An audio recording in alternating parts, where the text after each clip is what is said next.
Hello everyone, welcome back to my channel Story of Tumpa.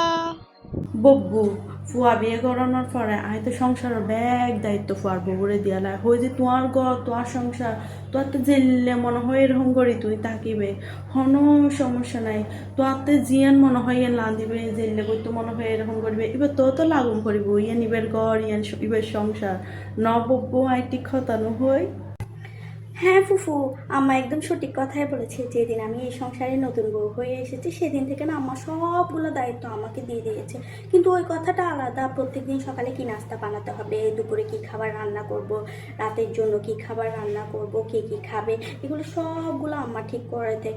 তাই না আম্মা, আমি ঠিক কথা বলেছি না? আর একটা কথা কি জানেন ফুফু, এখনো পর্যন্ত আমার শাশুড়ি আম্মা আমি আমার বাবার বাড়ির বিয়েতে কি কি শাড়ি পরে যাব বা কি কি ড্রেস পরবো, আর শ্বশুর বাড়ির বিয়েতে কি কি কাপড় চোপড় পরবো, সবগুলো না এখনো আমার শাশুড়ি আম্মা ঠিক করে দেয়। তাই না আম্মা, আমি ঠিক বলেছি না? আর একটা কথা কি জানেন ফুফু, কার থেকে কি নিতে হবে, কাকে কি দিতে হবে, সেগুলো কিন্তু এখনো পর্যন্ত আমার শাশুড়ি আম্মা এইসব কিছু ঠিক করে। তাই না আম্মা, ঠিক বলছি না আমি?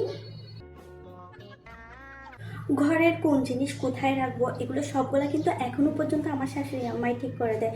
তাই না আম্মা, ঠিক বলছি না? এই সবগুলো দায়িত্বর পর যে দায়িত্বটা থাকে সে সবগুলো দায়িত্ব পালন করি আমি। যেমন কাপড় ধোয়া, ঘর মোছা, ঘর ঝাড়ু দেওয়া, বাসনপত্র পরিষ্কার করা, আর বাকি যে সব কাজগুলো আছে সবগুলা করার দায়িত্ব কিন্তু আমিই পালন করি। তাই না আম্মা, আমি ঠিক বলছি না? Thanks for watching. Please follow my page and subscribe to my channel.